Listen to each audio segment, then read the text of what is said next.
टीना अपनी ही bachelor party से निकल रही थी। ये बैचलर्स पार्टी उसके दोस्तों ने उसे दी थी क्योंकि टीना की कल शादी होने वाली थी और शादी की खुशी में टीना ने अपने दोस्तों के संग आज कुछ ज्यादा ही ड्रिंक कर ली थी और ज्यादा नशे में होने के कारण वो लड़खड़ा भी रही थी। उसका होने वाला पति प्रणय उसे संभालते हुए अपने साथ अपने अपार्टमेंट में लेकर चला जाता है। टीना जल्दी ही नींद के आगोश में डूब जाती है और कुछ ही देर के बाद जब उसकी आंखें खुलती हैं तो वो अपने चारों तरफ देखती है और उसे वो सब कुछ याद आता है कि आखिर किस तरह पार्टी में ज्यादा ड्रिंक करने के बाद प्रणय उसे संभालता हुआ अपने अपार्टमेंट में लेकर आया था। तभी टीना को कमरे में किसी के होने का एहसास होता है। कमरे की डिम लाइट में उसे एक लड़का और लड़की पूरे पैशन के साथ एक दूसरे में खोकर किस करते हुए नजर आते हैं और वो दोनों कोई और नहीं बल्कि टीना का होने वाला पति प्रणय और उसी की कलीग यूसुफा होती है। टीना जैसे ही ये सब देखती है उसे अपनी आंखों पर यकीन ही नहीं होता। तभी प्रणय बोलता है, बस भी करो यूसुफा, टीना जाग जाएगी। अरे वो कल तुम्हारी वाइफ बनेगी और तुम आज ही उससे डर रहे हो। अरे डार्लिंग, हम दूसरे कमरे में चलते हैं ना। अरे टीना जाग गई तो बवाल हो जाएगा। वो दोनों एक दूसरे में खोए हुए वहाँ से चले जाते हैं और बेड पर लेटी टीना उन दोनों को एक दूसरे में खोया हुआ नहीं देख पाई और उसने अपनी आंखें बंद कर ली। भले ही टीना की आंखें बंद थी लेकिन उसके कान खुले हुए थे और वो उन दोनों की हर बात सुन पा रही थी। तभी यूसुफा प्रणय से बोलती है, नहीं प्रणय, मैं कुछ नहीं जानती, मैं यही करना चाहती हूँ उसके सामने। उनके सांसों की तेज आवाज और यूसुफा के शब्द सुनकर टीना आंखें खोलकर देखने का साहस करती है तो वो देखती है कि प्रणय और यूसुफा एक दूसरे के बेहद करीब है। ये सब देखकर टीना की आंखों से आंसू छलक पड़ता है। तभी उसे प्रणय की आवाज आती है, कम से कम बाथरूम में ही चलते हैं। वैसे भी बाथटब तो तुम्हारा फेवरेट प्लेस है ना। ठीक है फिर तुम बाथटब भरो, मैं अभी आई। प्रणय के जाते ही यूसुफा टीना की तरफ बढ़ती है। उसे ऐसे आते देखकर टीना जल्दी से अपनी आंखें बंद कर लेती है। यूसुफा टीना के पास झुककर उसके कानों में बोलती है, क्यों, कल प्रणय के साथ शादी के सपने में खोई हो? अरे भूल जाओ कि कभी प्रणय तुम्हारा होगा, वो हमेशा से मेरा ही था और मेरा ही रहेगा। अरे हाँ, याद आ गया, तुम्हें एक गुड न्यूज देती हूँ, मैं प्रेग्नेंट हूँ। और तुम्हें आइडिया तो लग ही गया होगा कि इस बच्चे का बाप कौन है। और कौन? अपना प्रणय। उप्स, यानी मेरा प्रणय। क्या तुम्हें अब भी लगता है कि प्रणय तुम्हारा हो पाएगा? यूसुफा अपने अंदर के गुस्से को टीना के सामने बयां करके बाथरूम में प्रणय के पास चली जाती है। तभी टीना को अपनी 3 साल पहले की जिंदगी याद आती है और वो एकदम से घबराकर खुद से बोलती है, नहीं, ये सच नहीं हो सकता, ये सब एक सपना है। जब मेरी नींद खुलेगी तो मैं ये सब कुछ भूल चुकी होंगी। हाँ, ये सब कुछ एक सपना है। यही सोचते सोचते टीना की आंख लग जाती है और जैसे ही वो सुबह उठती है उसे वो सब कुछ याद आता है। उसकी आंखों के आगे यूसुफा का वो चैलेंजिंग चेहरा बार बार नजर आता है। कुछ देर के बाद टीना तैयार होकर बाथरूम से बाहर निकलती है। तभी प्रणय दूसरे कमरे में से उसके पास आता है। उसे देखकर ऐसा लग रहा था कि जैसे कल रात कुछ हुआ ही ना हो। वो टीना के करीब आता है और उसे कहता है, तुम बहुत प्यारी लग रही हो। अब तो मुझसे इंतजार ही नहीं हो रहा टीना। चलो चलो जल्दी से रजिस्ट्रेशन ऑफिस चलते हैं। यूसुफा कुछ तो करेगी, पर क्या? टीना बिना देरी किए तैयार होकर रजिस्ट्रेशन ऑफिस के लिए प्रणय के साथ निकल ही रही होती है कि तभी प्रणय का फोन बजता है और स्क्रीन पर यूसुफा का नाम फ्लैश होता है। प्रणय तुरंत कॉल रिसीव कर लेता है और यूसुफा उससे कहती है, प्रणय, मैं बाथरूम में गिर गई हूँ, मुझे बहुत दर्द हो रहा है प्रणय, मैं हिल भी नहीं पा रही, प्लीज जल्दी आ जाओ। यूसुफा की आवाज सुनकर प्रणय परेशान हो जाता है और टीना से कहता है, टीना तुम रजिस्ट्रेशन ऑफिस पहुंचो, मुझे एक जरूरी काम आ गया है। मैं जल्दी निपटाकर बस तुम्हें वहीं मिलता हूँ। पर प्रणय, हमारी शादी से जरूरी क्या काम हो सकता है?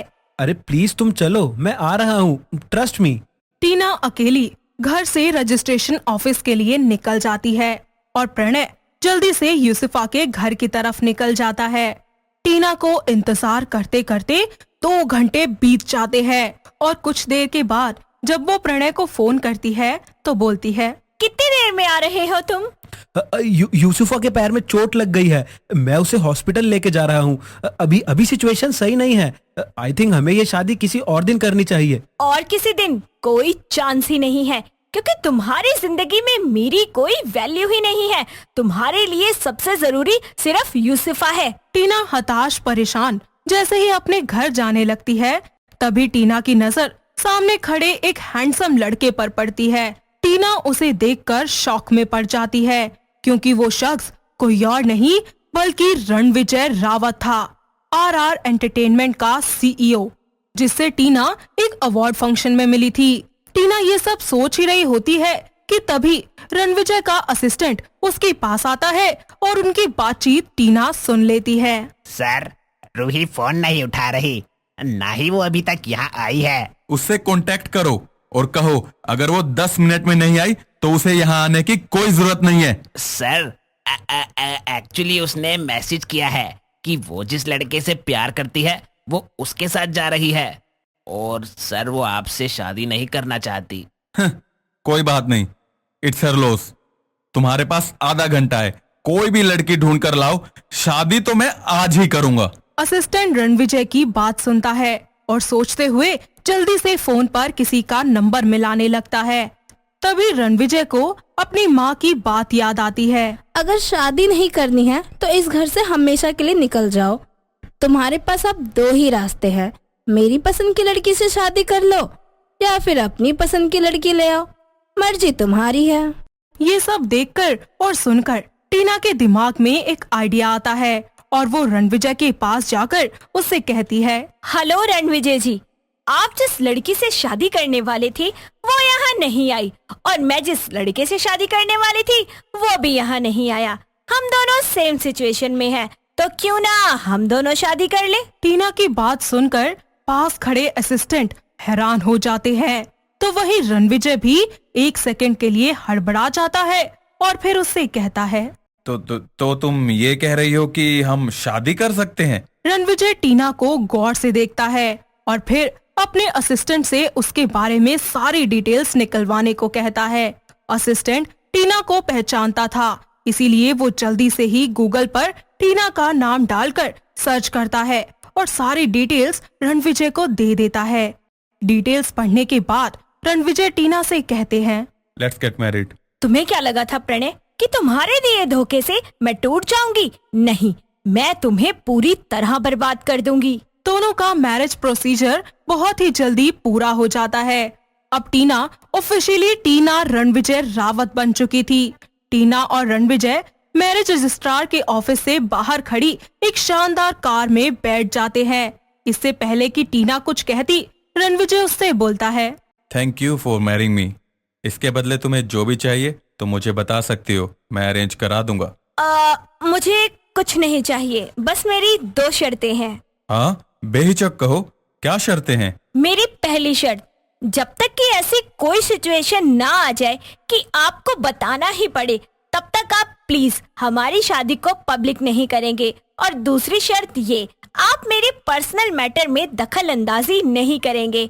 और हाँ, मैं ऐसा कोई काम नहीं करूंगी जिससे हमारे रिश्ते में कोई भी प्रॉब्लम आए, चाहे वो किसी और आदमी के पास जाना हो या फिर उससे बात करना हो। तुम्हारे पास 6 महीने का समय है, तब तक तुम अपने सारे पर्सनल मैटर निपटा सकती हो। मैं तुम्हें तंग नहीं करूंगा, लेकिन उसके बाद हम शादी की अनाउंसमेंट सबके सामने करेंगे और एक ग्रैंड मैनर में रीति रिवाजों के साथ शादी करेंगे। थैंक्स। हम अब शादीशुदा हैं, तो हम अकेले नहीं रहेंगे और तुम भी मुझे बिना इन्फॉर्म किए कहीं नहीं जाओगी। और तुम्हारे पास 3 दिन है, तब तक तुम्हें जो भी साथ लेकर आना है ले आओ। कुछ ही देर के बाद टीना कार से उतर जाती है। तभी रणविजय का असिस्टेंट उससे पूछता है, सर, अब आप ऑफिस जाएंगे या अपने बंगले पर चलकर अपने परिवार को इस शादी के बारे में बताएंगे? लिसन, तुम इस टीना का पीछा करो और इसकी हर एक मोमेंट की खबर मुझ तक पहुंचाते रहो। इतना कहकर वो भी कार से उतर जाता है और टीना के बारे में सोचने लगता है। सोचते हुए रणविजय को याद आता है कि उसने टीना के बारे में 3 साल पहले बहुत कुछ सुना था। 3 साल पहले वो एक सेलिब्रिटी मॉडल थी जिसने सभी को पीछे छोड़ रखा था, लेकिन अचानक ही उसने कई बड़ी एंटरटेनमेंट कंपनियों के ऑफर को ठुकराना शुरू कर दिया, जिसके कारण उसे ब्लैकलिस्ट भी कर दिया गया। और फिर उसने प्रणय राय की एक छोटी सी कंपनी का कॉन्ट्रैक्ट साइन किया। इस खबर से पूरी इंडस्ट्री हैरान हुई थी कि इतनी बड़ी कंपनियों को छोड़कर इस छोटी सी कंपनी को उसने क्यों ज्वाइन किया।